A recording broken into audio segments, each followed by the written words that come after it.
નમસ્કાર વિદ્યાર્થી મિત્રો, ઇન્ફ્રા કેરિયર એકેડમીની આ યુટ્યુબ ચેનલમાં આપનું ફરીથી હાર્દિક સ્વાગત છે. આપણે યુપીએસસી જીપીએસસી માટેની કન્ટેન્ટ બુસ્ટર સિરીઝ ચાલુ કરી છે. એનો આ ત્રીજો વિડીયો છે. જો આગળના વિડીયો ના જોયા હોય તો આપને પહેલા નંબર વિનંતી છે કે આગળના વિડીયો જોવો, જેથી આવનારી 27 તારીખ તથા પછી યુપીએસસી મેન્સમાં તમને ખૂબ જ ઉપયોગી નીવડી શકે. આ વિડીયો શરૂઆત કરતાં પહેલાં સંસ્થા વિશે માહિતી આપી દો. Infra career academy UPSC GPSC staff selection જેવી વગેરે સ્પર્ધાત્મક પરીક્ષાઓની તૈયારી કરાવડાવે છે. હવે બીજું આપણે આગળ વાત કરીએ તો કન્ટેન્ટ બુસ્ટર સિરીઝ ચાલુ કરી છે. એમાં આપણે ડેટા એન્ડ ફેક્ટ્સમાં કાલે સોશિયલ જસ્ટિસનું આગળના વિડીયોમાં શરૂઆત કરી હતી. મારું ઇન્ટ્રોડક્શન આપી દો. જસ્મીન બોગરા, ડીવાયએસઓમાં 52મો ક્રમાંક મેળવેલો છે. ડેપ્યુટી મામલતદાર અને સ્પીપા ફેકલ્ટી તરીકે કાર્યરત છું અને 8 વર્ષથી મને સ્પર્ધાત્મક પરીક્ષાનો અનુભવ છે. તો હવે આપણે આગળના વિડીયો તમે જો એની પહેલાં તમે એ વિડીયોને લાઇક કરજો, શેર કરજો અને સબસ્ક્રાઈબ કરજો, જેથી આ વિડીયો સિરીઝનો લાભ મહત્તમ વિદ્યાર્થીઓ સુધી પહોંચી શકે. અમારા સંસ્થાનું એક જ લક્ષ્ય છે, ખૂબ જ કિફાયતી શિક્ષણ ગુજરાતના ખૂણે ખૂણાના વિદ્યાર્થીઓ સુધી પહોંચાડવું, જેથી દરેક વિદ્યાર્થીઓના જીપીએસસી અને યુપીએસસી પાસ કરીને ક્લાસ 1 અધિકારી બનવાનું સપનું સફળ થઈ શકે. આપણે ગઈકાલના વિડીયોમાં સોશિયલ જસ્ટિસના આપણે વુમેન, પોપ્યુલેશન એન્ડ અર્બનાઇઝેશન આ 3 વિશે આપણે ચર્ચા કરી હતી. Women, population, urbanisation. આપણે આજના વિડીયોમાં જોઈશું marginalised section, healthcare and education વિશે. તો આપણે આગળ વાત કરીએ એની પહેલાં આપણે ગઈકાલના લેક્ચરનું આપણે થોડુંક રિવિઝન કરી દઈએ. તો વુમેન વિશે આપણે જેન્ડર વેજ ગેપ વિશેની કાલે વાત કરી હતી. ક્રાઇમ અગેન્સ્ટ વુમેનની વાત કરી હતી. વુમેન્સ ઇન પોલિટિક્સમાં વુમેનનું અત્યારે ક્યાં સ્થાન છે એની વાત કરી હતી. પોપ્યુલેશન માટેની વાત કરી હતી કે પોપ્યુલેશન માટે કયા કયા સૂત્રો યાદ રાખવા, કયા કયા લેક્ચર્સમાં આપણે કામ જેથી આપણે આન્સર રાઇટિંગને વધુ મજબૂત બનાવી શકાય. ત્યારબાદ આપણે અર્બનાઇઝેશનની વાત કરી હતી. અર્બનાઇઝેશનમાં આપણે હાલમાં અર્બનાઇઝેશનની શું સ્થિતિ છે અને ભવિષ્યમાં 2038 સુધીમાં આપણા અર્બનાઇઝેશન ભારતની વસ્તી વધી શકે એમ છે. તેથી ભારતમાં શું અસર થઈ શકે અને વિશ્વ લેવલે અર્બનાઇઝેશનની સ્થિતિ છે એ પણ આપણે અહીંયા વાત કરી હતી. હવે આપણે આગળ શીખીશું માર્જિનાઇઝ્ડ સેક્શન વિશે. માર્જિનાઇઝ્ડ સેક્શન એટલે શું? વંચિત વર્ગો, એને ગુજરાતીમાં વંચિત વર્ગો કહેવાય છે, કે જેને શું કહેવાય આજની આધુનિક સ્થિતિમાં પણ એને પોતાના અધિકારો પ્રાપ્ત થયેલા નથી, જે પોતાના બેઝિક જરૂરિયાતો રોટી, કપડાં, મકાનો માટે પણ અત્યારે તરસી રહ્યા છે. તો માર્જિનાઇઝ્ડ સેક્શન કયા કયા હોઈ શકે? તો એમાં આપણે કોઈ પણ મેન્સ આન્સર રાઇટિંગ કરવાનું હોય તો ભાષાનું પેપર હોય કે જીએસનું પેપર હોય તો ત્યારે તમારે કોઈ પણ એંગલમાં તમે જો સરકારી અધિકારી બનવાના છો તો સૌ પ્રથમ તમારું ધ્યાન સમાજના વંચિત લોકો પ્રત્યે જશે તો તમારા અધિકારી તરીકેનું કારકિર્દી સારી નીવડશે. આથી તમે દરેક આન્સરમાં તમે વંચિત વર્ગોનું તમે ઉલ્લેખ કરો, જેથી તમારો આન્સર મલ્ટી ડાયમેન્શન બને. તો આ વંચિત વર્ગોને કયા કયા સેક્ટરમાં વિભાજિત કરી શકાય? તો પહેલાં ઓલ્ડ પીપલ. તમને ખ્યાલ હશે અત્યારે વૃદ્ધ લોકોની હાલત અત્યારે ખૂબ જ કપરી હાલત જોવા મળે છે. પહેલાં જે વૃદ્ધ લોકો ઘરમાં વડીલ તરીકે કે પૂજાતા હતા અને એનો અનુભવ એમના બાળકો શેર કરતા હતા, પરંતુ આજે વૃદ્ધોને વૃદ્ધાશ્રમમાં તરછોડી મૂકવામાં આવે છે. તો અત્યારે ભારતમાં પણ એ વૃદ્ધોની સંખ્યા વધતી જાય છે. તમને ખ્યાલ હશે કે ચીન અને જાપાન, ચાઇના એન્ડ જાપાન, અત્યારે જે પહેલાં ચાઇના એન્ડ જાપાન જે પહેલાં ઇકોનોમી માટે જાણીતું હતું, પરંતુ ત્યાં પણ અત્યારે એલ્ડર પીપલની સંખ્યા વધતી જાય છે. એટલે સરકાર એના માટે પણ પગલાં લઈ રહી છે. ચાઇના માટે પણ પહેલાં 2 કપલ દીઠ 1 બાળકની પોલિસી હતી, એમાં પણ એ સુધારો કરવા જઈ રહ્યું છે. તો according to the population census 2011ની વસ્તી ગણતરી પ્રમાણે 104 મિલિયન એલ્ડરલી પર્સન ભારતમાં છે. 104 મિલિયન. હવે એને આપણે કઈ રીતે વધારો થયો છે? તો 5.5%. 1951માં કેટલા ટકા વસ્તી હતી? 5.5%. અને 2011માં વધી છે 8.6%. અને 2050 સુધીમાં 19% જેટલી વસ્તી થવાની સંભાવના છે.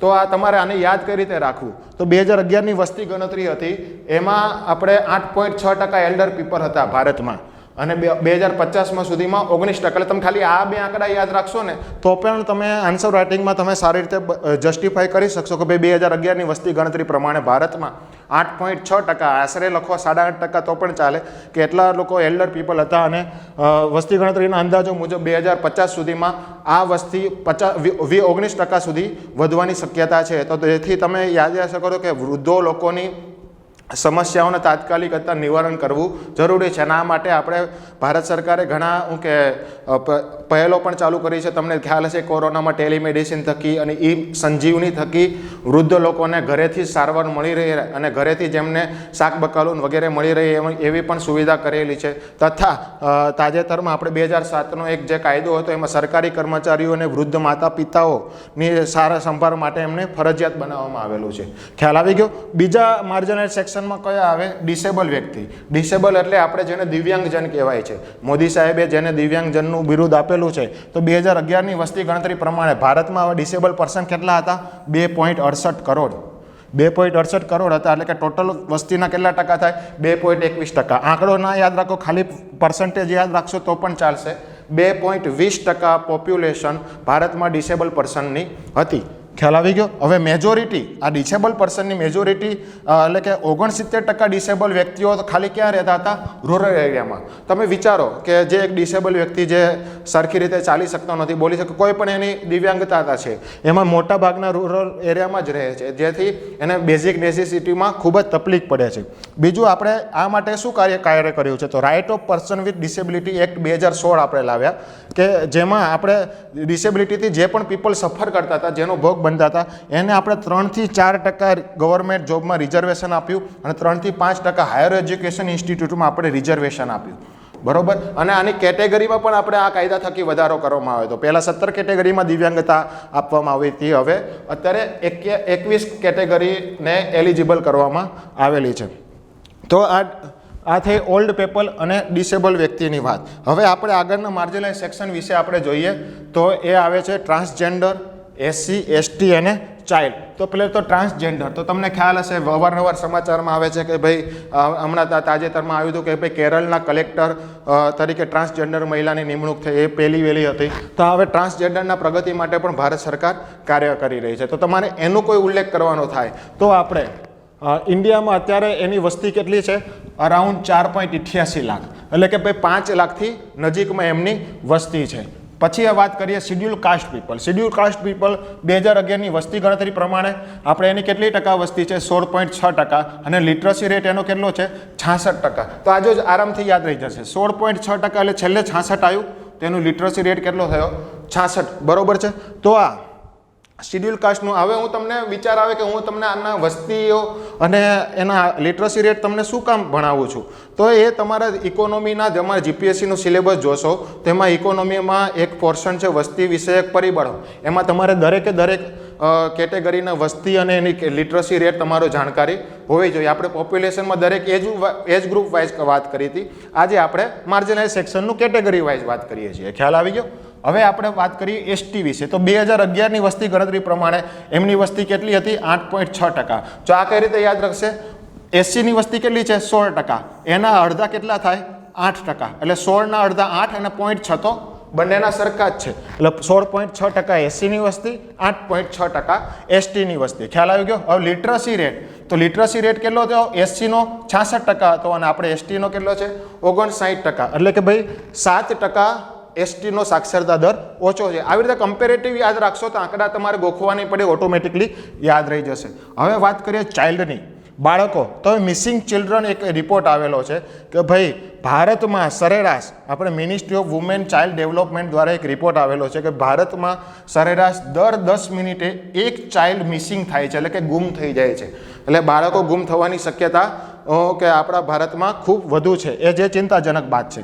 બીજી ચિંતાજનક વાત કઈ છે? તો ચાઇલ્ડ લેબરનું. કે ભાઈ ભારતમાં 5 થી 18 વર્ષ સુધીના ઉંમરના આશરે 33 મિલિયન બાળકો એ ચાઇલ્ડ લેબર એટલે કે બાળ મજૂરો તરીકે કાર્યરત છે. આ વસ્તી ગણતરી 2011નો રિપોર્ટ કહે છે.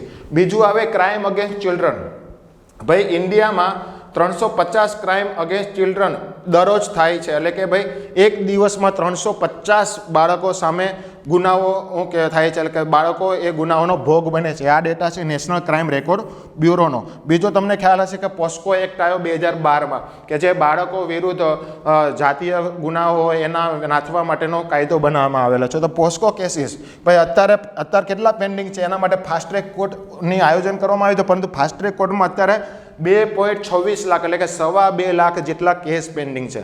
હવે જો તમે મેં આ દરેક ડાયમેન્શનના ચાઇલ્ડ માટેના આંકડા યાદ રાખી લીધા છે. એટલે તમારે ચાઇલ્ડ માટેનો કોઈ પણ એસે પૂછાય કે તમારે ભાષાના પેપરમાં સ્પીચ કે જીએસમાં તમારે ભારતમાં બાળકો અંગેની કે સમસ્યાઓ અને એની સંભાવનાઓ અને એના તમારા સૂચનો તેમાં તમે આ રિપોર્ટ દાખશો તો તમને વધુ સારા માર્ક્સ મેળવવાની શક્યતા રહે. તો તમારે પહેલી કઈ વાત રાખવાની કે મિસિંગ ચિલ્ડ્રન એટલે કે ગુમ થયેલા બાળકોની સમસ્યા, ચાઇલ્ડ બાળ મજૂરીની સમસ્યા, એની સામે ગુનાઓની સમસ્યા અને આપણા કેસ પેન્ડિંગ છે એની સમસ્યા. ખ્યાલ આવી ગયો?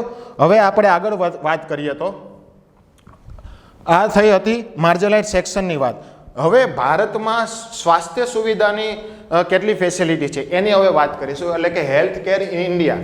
હવે તમારે જ્યારે સ્વાસ્થ્ય, તમને ખ્યાલ હશે છેલ્લા 2-3 વર્ષથી જીપીએસસીના પેપરમાં સ્વાસ્થ્ય અંગેનો કાંઈ પણ તમને નિબંધ પૂછાય, કાં તો એક અધિકારી કે તરીકે તમને લેટર માટે સજેશન માંગવાના કહે અથવા તો કોઈ ચર્ચાપત્ર કે નિવેદન કરવાનું કહે. ખ્યાલ આવી ગયો? તો તમારે હેલ્થ કેરનું કોઈ પણ રિપોર્ટ કે દાખવું હોય તો તમારે 2 સોર્સ તમારે યાદ રાખવાના, નેશનલ હેલ્થ પોલિસી 2017 અને નીતિ આયોગ. તો આ 2 સોર્સમાંથી તમે કોઈ પણ, તમને આંકડો ખાલી યાદ હશે ને સોર્સ તમે કોઈ પણ અંદાજે લખશો ને તો 99% આ 2 સોર્સમાંથી જ હશે. ખ્યાલ આવી ગયો કે ભાઈ નીતિ આયોગના કહેવા પ્રમાણે અથવા તો નેશનલ હેલ્થ પોલિસી 2017 મુજબ કે ભાઈ ગવર્મેન્ટ હેલ્થ એક્સપેન્ડિચર જીડીપીમાં કેટલો છે 1.15%થી 1.35% 2021 સુધીમાં અંદાજો કરવામાં આવેલો છે કે ભાઈ 2021માં આપણે જીડીપીના કેટલા ટકા હેલ્થ એક્સપેન્ડિચર થશે, તો ભાઈ 1.15થી 1.35% થશે.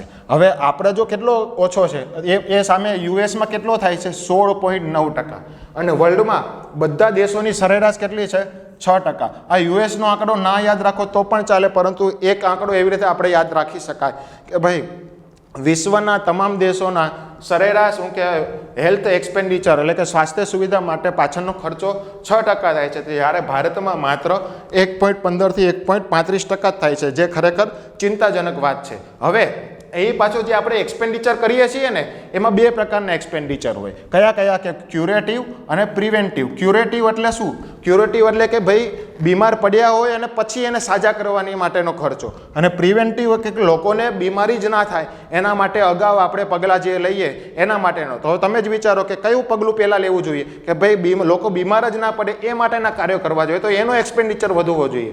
પરંતુ આપણા ભારતમાં શું છે કે ભાઈ 51% ખર્ચો ક્યુરેટિવ હેલ્થ કેર ઉપર જાય છે અને માત્ર 6% ખર્ચો પ્રિવેન્ટિવ હેલ્થ કેર ઉપર જાય છે. તો આપણે સજેશનમાં એ પણ લખી શકીએ કે ભારત સરકાર દ્વારા હાલમાં ક્યુરેટિવ હેલ્થ કેર પાછળ 51% ખર્ચ કરવામાં આવે છે, જ્યારે પ્રિવેન્ટિવ હેલ્થ કેર પાછળ 6% જ ખર્ચ કરવામાં આવે છે. તો તમે પ્રશ્ન થાય આ તો 57%, બાકીનો ખર્ચો ક્યાં થાય? તો બાકીનો ખર્ચો પ્રાઇમરી હેલ્થ સેન્ટર, જિલ્લા હોસ્પિટલના બાકી બધા ઇન્ફ્રાસ્ટ્રક્ચરમાં થાય છે. તો આ હેલ્થ કેરનો જે ખર્ચો થાય છે એમાં પ્રિવેન્ટિવ એનો 6%થી વધારીને આપણે અંદાજે 60% જેટલો કાં તો વધારવો જોઈએ, જેથી આપણે ક્યુરેટિવ હેલ્થ કેરને ઘટાડી શકાય. બીજું, નેશનલ હેલ્થ પોલિસી 2017 કેટલો ટાર્ગેટ આપેલો હતો કે ભાઈ આ 1.15, આ તો 2017માં પોલિસી આપી હતી, પણ એને ટાર્ગેટ આપેલો હતો કે પબ્લિક હેલ્થ એક્સપેન્ડિચર હંમેશા કેટલું હોવું જોઈએ? જીડીપીના 2.5%. 2017માં ટાર્ગેટ આપેલો હતો, પરંતુ 2021 સુધી એ હજી પૂરું થઈ શક્યું નથી. આથી ભારત સરકાર એ બાજુ આપણે કાર્યરત છે. તમને ખ્યાલ હશે ભારત સરકારે હેલ્થ કવરેજ એટલે કે યુનિવર્સલ હેલ્થ કવરેજ, સાર્વભૌમ સ્વાસ્થ્ય સુવિધા માટે આયુષ્માન ભારત કાર્યક્રમ લોન્ચ કર્યો છે. બરોબર, તથા આયુષ મંત્રાલય જેવા વિવિધ કાર્યો પણ કરી રહી છે. આયુષ્માન ભારત યોજના હેઠળ અંદાજે દેશના 40% પોપ્યુલેશન, 40% વસ્તી કવરેજ કરવામાં આવેલી છે. આ એક આંકડો પણ યાદ રાખવા જેવો છે કે ભારત સરકાર અત્યારે સાર્વભૌમિક સ્વાસ્થ્ય સુવિધા માટે શું કાર્ય કરી છે? યુનિવર્સલ હેલ્થ કવરેજ માટે. ભાઈ આયુષ્માન ભારતથી 40% વસ્તી કવરેજ કરી, પરંતુ હમણાં તાજેતરમાં એક યાદ આવ્યો હતો કે ભાઈ મિડલ મેન મિસિંગ રિપોર્ટ નીતિ આયોગનો હતો. આ આમાં લખ્યું નથી પણ હું તમને યાદ રાખી દઉં. મિડલ મેન મિસિંગ રિપોર્ટ આ નીતિ આયોગનો હતો. ભાઈ એ શું કહેતો હતો કે ભાઈ આ સ્વાસ્થ્ય સુવિધા માટે આયુષ્માન ભારત યોજના જે 40% વસ્તી કવર કરે છે, પરંતુ એવા મિડલ ક્લાસના લોકો કે ભાઈ જે ગરીબ પણ નથી જે અમીર પણ નથી, એવા મિડલ ક્લાસના લોકોને આ આયુષ્માન ભારત યોજનામાં કવર કરવામાં આવતા નથી, જે ચિંતાજનક વાત છે. એટલે કે મિડલ મેન મિસિંગ છે, એટલે એને પણ તમારે કવર કરવા માટેની સુવિધા આપવી જોઈએ. ખ્યાલ આવી ગયો? બીજું, આપણા ભારતમાંની વાત કરીએ કે ડૉક્ટર પોપ્યુલેશન રેશિયો, કે ભાઈ ઇન્ડિયામાં 1000ની વસ્તી દીઠ આપણે 0.74 ડૉક્ટર છે, એટલે એક ડૉક્ટર પણ પૂરો નથી, પોણો ડૉક્ટર છે. હવે તો જ્યારે વુનો નોર્મ શું કહે છે કે ભાઈ 1000 વસ્તીની દીઠ એક ડૉક્ટર હોવો જોઈએ, તો ભારતમાં વુના નોર્મ્સ એટલે કે વુના ધારાધોરણ પ્રમાણે ભારતમાં ડૉક્ટરોની સંખ્યા ખૂબ જ ઓછી છે. બીજું કે 67% health expenditure out of pocket થાય છે. આઉટ ઓફ પોકેટ એટલે શું કે ભાઈ ઘણા બહારના દેશોમાં તમને ખ્યાલ હશે કે ભાઈ લોકોના છોકરાઓ બીમાર પડે કે પોતે બીમાર પડે તો સ્વાસ્થ્ય સુવિધાનો જેટલો પણ ખર્ચો થાય છે એ સરકાર ભોગવતી હોય છે. જેમ કે આપણે આયુષ્માન કાર્ડ છે યોજના છે, પહેલાં ગુજરાત સરકારમાં મુખ્યમંત્રી મા અમૃતમ કાર્ડ યોજના હતી, તો જેટલો પણ આરોગ્ય પાછળનો ખર્ચો થાય તો એ સરકાર ભોગવતી હતી. પરંતુ હાલમાં લોકોને પોતાના પોકેટમાંથી ખર્ચો કરવો પડે છે. કેટલા ટકા હેલ્થ એક્સપેન્ડિચર?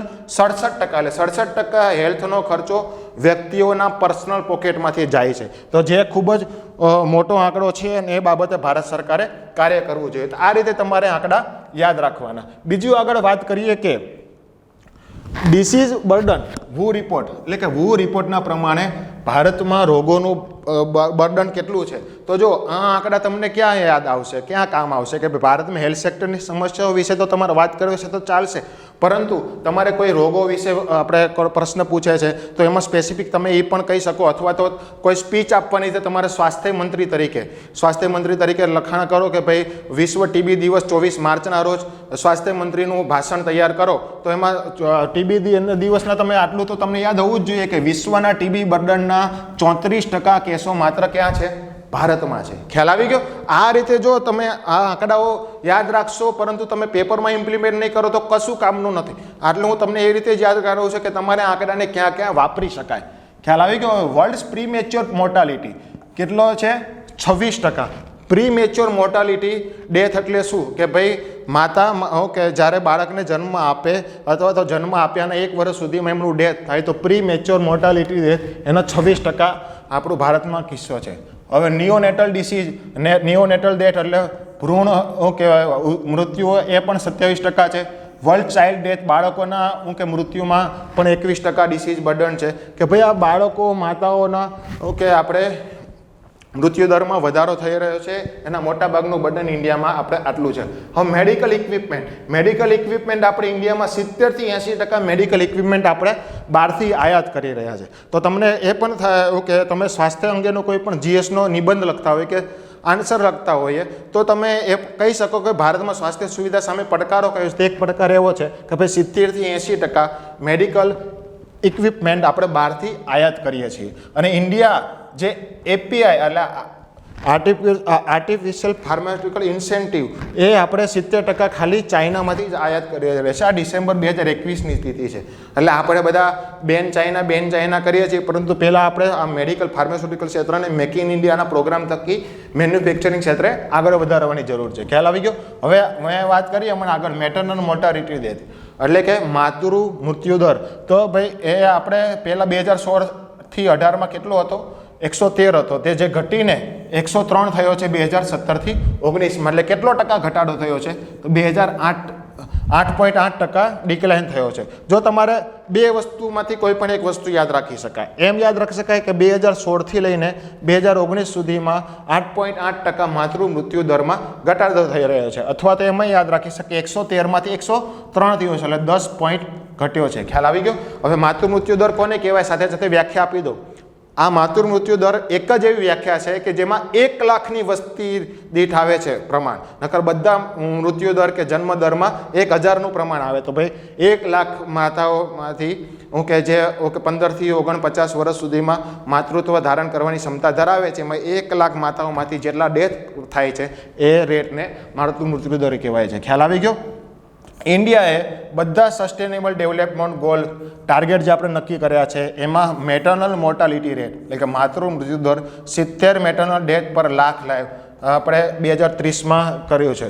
હવે શું થયું? શું કહેવા માંગે છે કે ભાઈ 2030 સુધીમાં આપણે એસડીજી એચીવ કરવા માટે આપણે જે હાલમાં 103 MMR છે મેટર્નલ મોર્ટાલિટી રેટ, તો એને આપણે ક્યાં સુધી ઘટાડવું પડશે?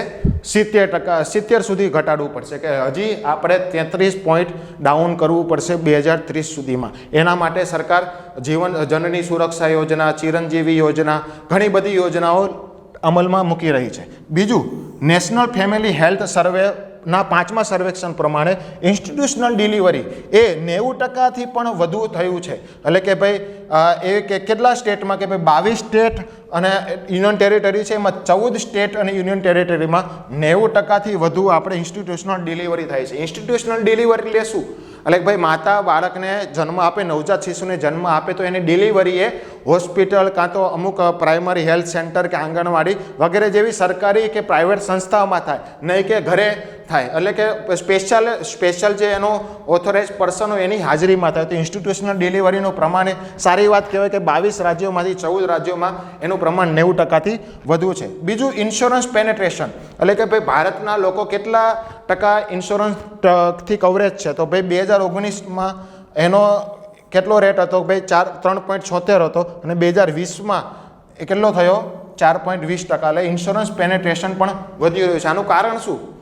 કેટલો ટકા વધ્યો? 3.76. એટલે આજે 3.75માંથી 4.20 થયો, એટલે કે 3.75માંથી 4.25 ગણી, એટલે 50 પોઈન્ટનો વધારો થયો. તો તમને ખ્યાલ હશે કે કોવિડના લીધેથી આપણે મેડિકલ ઇન્સ્યોરન્સ, ટર્મ ઇન્સ્યોરન્સ આપણે લેવાનો વધારે લોકોએ પ્રિફર કર્યું, કારણ કે એને પાછળ આપણો પોકેટ એક્સપેન્ડિચર ખૂબ વધી જતો હતો. એટલે ધીમે ધીમે આ પ્રમાણ વધી રહ્યું છે. છતાં પણ ચિંતાજનક છે કે ભાઈ 100 લોકોમાંથી માત્ર 4.20% લોકો જ ઇન્સ્યોરન્સથી કવરેજ છે. તમે વિચારો કે ભાઈ અત્યારે કોઈ મોટી બીમારી આવી ગઈ તો જે મિડલ ક્લાસમાં પીપલ રહે છે તો એને મોટી બીમારીમાંથી એ ડાયરેક્ટ ગરીબીમાં ધકેલાઈ જશે. આ IRDA ઇન્સ્યોરન્સ રેગ્યુલેટરી ડેવલપમેન્ટ ઓથોરિટીનો વાર્ષિક રિપોર્ટ કહે છે. અર્બન અને રૂરલ ડિવાઈડ, તો તમને ખ્યાલ હશે હેલ્થકેરમાં જેટલી અર્બનમાં સુવિધા છે એટલી રૂરલમાં સુવિધા હોતી નથી. એટલે રૂરલ એટલે ગ્રામ્ય વિસ્તારના લોકોને ખૂબ જ સમસ્યાઓ જોવા મળે છે. તો એનું કારણ શું કે ભાઈ રૂરલ્સ એરિયા પાસે જ 70% પોપ્યુલેશન છે. એટલે કે આપણે આગળ વાત કરી હતી કે 32% શહેરમાં વસ્તી છે અને 68% રૂરલમાં વસ્તી છે, એટલે કે 70% પોપ્યુલેશન છે. પરંતુ એની સામે ગામડામાં હોસ્પિટલ કેટલી છે? માત્ર 31%, બરોબર છે. અને 16% હોસ્પિટલ, એટલે કે ભાઈ 31% હોસ્પિટલ અર્બનમાં, 16% હોસ્પિટલ રૂરલમાં. એટલે આપણે જેટલી વસ્તી પ્રમાણે હોસ્પિટલનો દર હોવો જોઈએ એ ખૂબ જ ઓછો છે. ખ્યાલ આવી ગયો? આપણે હવે આગળ વાત કરીએ ન્યુટ્રિશન વિશે. ન્યુટ્રિશન એટલે પોષણ.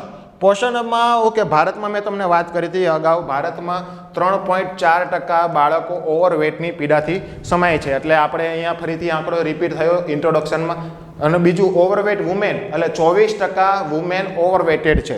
ખ્યાલ આવી ગયો? અહીંયાથી આપણે આ રીતે યાદ રાખી શકાય. 4 તો 4 જ છે, 3માંથી 2 ઘટી ગયો, 3.4ના અંદાજે 8 ગણા.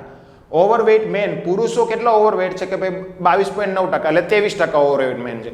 આનો યાદ રાખો તો ચાલશે, પણ આ ખાસ યાદ રાખવાનું, ઇન્ડિયા એ 3rd મોસ્ટ ઓબેઝ કન્ટ્રી છે. એટલે કે સૌથી વધુ મેદસ્વીતા ધરાવતું કન્ટ્રી ઇન્ડિયા એ 3જા નંબરે વિશ્વમાં આવે છે. ગ્લોબલ હંગર ઇન્ડેક્સ રેન્ક 2021માં 116 દેશોમાંથી આપણે 101માં સ્થાને છીએ. એ ખૂબ જ આપણા માટે શરમજનક વાત કહેવાય કે આ જર્મન વોચ નામની સંસ્થા આ ઇન્ડેક્સ બહાર પાડે છે. Global nutrition report, global nutrition રિપોર્ટમાં first in number of stunted and wasted children. હવે સ્ટન્ટેડ એન્ડ વેસ્ટેડ ચિલ્ડ્રન એટલે હું સ્ટન્ટેડ એટલે કે ભાઈ ઠીંગણા, કે ભાઈ ઉંમરની સાપેક્ષે એની કદ એટલે હાઇટ ઓછી રહી ગઈ હોય. અને વેસ્ટેડ એટલે કે ભાઈ જેટલી બોડી માસ ઇન્ડેક્સ, એટલે કે હાઇટના પ્રમાણે જેટલું વજન હોવું જોઈએ એટલું હોય નહીં. તો સ્ટન્ટેડ એન્ડ વેસ્ટેડ બાળકોમાં ભારતનો નંબર પહેલા નંબરે છે. એટલે સૌથી વધુ બાળકો એવા ભારતમાં છે. આ કયા રિપોર્ટ કહે છે? Global nutrition report. તો આ ભાઈ કોઈ પણ તમારે પોષણ અંગેનો નિબંધ પૂછાય કે જીએસનો આન્સર લખવો હોય તો તમે આ આંકડા તમે ત્યાં વાપરી શકો. હવે ઓપન ડેફિકેશન, એટલે કે ભાઈ ખુલ્લામાં શૌચાલય જેવી સુવિધાઓ આપણે ભારત સરકારે સ્વચ્છ ભારત અભિયાન 2017થી લોન્ચ કરેલું, પરંતુ અત્યારે એવું કહેવામાં આવે છે કે 5 ઘરોમાંથી 1 ઘરમાં પણ અત્યારે હાલમાં ખુલ્લામાં શૌચાલયની પ્રેક્ટિસ ચાલુ રહી છે. આ NFHS એટલે નેશનલ ફેમિલી હેલ્થ સર્વેનો 5મો સર્વેક્ષણનો ડેટા કહે છે. પરંતુ આપણે વુનો રિપોર્ટ તો એવું કહે છે કે ભાઈ 48% ભારતીયો હજી આપણે આ ઓપન ડેફિકેટિંગની પ્રેક્ટિસ કરી રહ્યા છે. આ વુના પ્રમાણે કહે છે. એટલે કે આ 2 રિપોર્ટ અલગ અલગ છે. હવે આ રિપોર્ટનો સર્વેક્ષણનો ક્રાઇટેરિયા અલગ અલગ હોય, આંકડો અલગ અલગ રહે. એટલે તમારે જો પોઝિટિવમાં એક્ઝામ્પલ લખવું હોય તો NFHS 5નું કરવાનું, અને નેગેટિવમાં લખવું હોય તો આ વુનો કરવાનું. ખ્યાલ આવી ગયો? એટલે તમારે જીએસમાં તમારે કઈ રીતે દલીલ કરવી છે એના ઉપર તમે એક્ઝામ્પલ એને ગોઠવી શકો. હવે આપણે આગળ વાત કરીએ education in India. Education in India એટલે કે ભારતમાં અત્યારે શિક્ષણનું પ્રમાણ કેટલું છે? હવે ભાઈ તમને ખ્યાલ હતું કે ભાઈ મેં આગળ વાત કરી હતી કે ભારતમાં અત્યારે 74.4% સાક્ષરતા છે. એમાં મેલમાં 82.4 છે અને આમાં 65.8 છે. અત્યારે મેં આ પોઈન્ટ હટાવી દીધા છે. એટલે તમારે યાદ રાખો 74, 82 અને 65. એવી રીતે યાદ રાખવાનું. લિટરસી ગેપ મેં તમને વાત કરી હતી કે 17% અત્યારે હતો 2011માં, પહેલાં પણ 2001માં કેટલો હતો 21%. એટલે તમારે પોઝિટિવ રીતે બતાવવું હોય ને ત્યારે એમ લખવાનું કે 2021માં લિટરસી ગેપ 21% હતો જે ઘટીને 17% થયો છે. હવે તમારે નેગેટિવ બતાવવું હોય તો તમારે એમ કહેવાનું કે ભાઈ ભારતમાં માત્ર 74.4% તો સાક્ષરતા છે, પરંતુ સ્ત્રીઓ માત્ર 65% સાક્ષર છે અને હાલમાં લિટરસી ગેપ 17% છે. એટલે તમારું વાક્યને કઈ રીતે પ્રેઝન્ટ કરવું છે ને તમારો ઉપર છે. ખ્યાલ આવી ગયો? પરંતુ હું તો કહું કે તમારે ગમે ત્યારે અધિકારી તરીકે જવાબ લખતા હોય તો તમારે મોસ્ટ ઓફ તમારે પોઝિટિવ એંગલ પકડવાની કોશિશ કરવાની, જેથી તમે પેપર ચેકર ઉપર તમારી ઇમેજ પોઝિટિવ જાય. હવે પ્યુપલ ટીચર રેશિયો એટલે કે વિદ્યાર્થીઓને શિક્ષકોનો રેશિયો અત્યારે દરેક લેવલમાં સ્કૂલ એજ્યુકેશનમાં ઇમ્પ્રૂવ થયો છે. એટલે કે ભાઈ સ્કૂલ એજ્યુકેશનના લેવલ કેટલા હોય? Primary, upper primary, higher secondary એટલે 26.5% છે, 18.5% છે. આ 26 તમારે આશરે 25 અહીંયા 18 યાદ રાખી લેવાનું. ખ્યાલ આવી ગયો? અને ભારતમાં એજ્યુકેશનના બજેટ ઉપર 14.1% જે એક્સપેન્ડિચર થતો હતો, જે પહેલાં ઓકે કમ્પેર ટુ વિયેતનામમાં કેટલો છે 5% અને ઇન્ડોનેશિયામાં 20.6% છે. આ સિમિલર લેવલ ઓફ જીડીપી આ વર્લ્ડ બેંકનું સ્ટડી કહે છે. ખ્યાલ આવી ગયો? એજ્યુકેશનના બજેટ ઉપર આપણે ખર્ચો વધુ થાય છે. ઇન્વેસ્ટમેન્ટ ઓફ આરએનડીમાં આપણું ઇન્વેસ્ટમેન્ટ કેટલું છે? ઇકોનોમિક સર્વે 2021ના પ્રમાણે જીડીપીના 0.65% આપણું ઇન્વેસ્ટમેન્ટ છે, જે 2008-9માં કેટલું હતું? માત્ર 0.8%. એટલે એ અમુકનું ઘટી ગયું છે. એટલે આપણે આરએનડી પાછળનો ખર્ચો ઘટાડવો પડે. ખ્યાલ આવી ગયો? હવે આપણે આ ટૂંકમાં આંકડા તમારે એવી રીતે યાદ રાખવાના કે જેથી તમારે વધુ વસ્તુ કામમાં આવી જાય. હવે આ એસર રિપોર્ટ 2021નું ફાઇન્ડિંગ શું કહે છે? ભાઈ એનરોલમેન્ટ ગવર્મેન્ટ સ્કૂલમાં કેટલું થયું છે? 70.3%. પ્રાઇવેટ સ્કૂલમાં કેટલું કે પ્રાઇવેટ સ્કૂલમાંથી આમાં કેટલું થયું? 28.8માંથી ઘટી ગયું છે. ગર્લ્સ એટલે અત્યારે ગવર્મેન્ટ સ્કૂલમાં એનરોલમેન્ટ વધુ રહ્યું છે. ઇન્ફ્રાસ્ટ્રક્ચર આ ચિંતાજનક વાત છે કે ભાઈ 66% સ્કૂલમાં જ ગર્લ્સ ટોયલેટ છે, 80% સ્કૂલમાં પ્લે ગ્રાઉન્ડ છે. હાયર એજ્યુકેશનમાં ભાઈ આપણા માટે ગર્વની વાત છે કે વિશ્વની બીજા નંબરની second largest higher education system ઇન્ડિયામાં છે, પરંતુ એનરોલમેન્ટ દર આપણો કેટલો છે? 27.1%. તાજેતરના નેશનલ એજ્યુકેશન પોલિસીમાં આ રેટ આપણે 50% કરવાનો ટાર્ગેટ રાખેલો છે. વિશ્વનો સરેરાશ કેટલો છે? 33%. ખ્યાલ આવી ગયો? હવે આપણે ફિમેલ સ્ટુડન્ટ કેટલા હોય છે કે ભાઈ 38.5% ટોટલ કોલેજના વિદ્યાર્થીઓ છે, 38.5 મિલિયન. એમાં 19.6 મિલિયન મેલ છે, 18.9 મિલિયન ફિમેલ છે. એટલે આ એક બાબત સારી કહેવાય કે ભાઈ એજ્યુકેશનમાં હાયર એજ્યુકેશનમાં મેલ અને ફિમેલની સંખ્યા સારું છે. પરંતુ નેગેટિવ બાબત કઈ છે કે ભાઈ ટોપ 200 યુનિવર્સિટી છે, એમાં QS વર્લ્ડ રેન્કિંગમાં માત્ર ઇન્ડિયાની 3 જ યુનિવર્સિટી આવે છે. ખ્યાલ આવી ગયો? તો આ થઈ એજ્યુકેશન. આજે આપણે શું શીખ્યા કે ભાઈ માર્જિનલાઇઝ સેક્શન વિશે, આપણે ન્યુટ્રિશન વિશે, હેલ્થ કેર વિશે અને એજ્યુકેશન સિસ્ટમ વિશે. તો વધુ માહિતી માટે યુટ્યુબ ચેનલ જોડાતા રહો અને પ્લીઝ અમારી ચેનલને સબસ્ક્રાઇબ કરો, જેથી 27 તારીખથી શરૂ થનારી જીપીએસસી મેન્સ માટે વધુને વધુ વિદ્યાર્થીઓને લાભ મળે. અને ઇન્ફ્રા કેરિયર એકેડમીની એપ્લિકેશન ડાઉનલોડ કરશો તો તમને આ બધા લેક્ચરની PDF પણ એમાં અવેલેબલ હશે, જે બધા વિડીયોની લિંક નીચે છે. આ સાથે તમે અમને ફેસબુક, ઇન્સ્ટાગ્રામ, ટ્વિટર વગેરે ઉપર ફોલો કરી શકો છો. Thank you. અને આપના કોઈ સૂચનો હોય તો જરૂરથી અમને જણાવશો.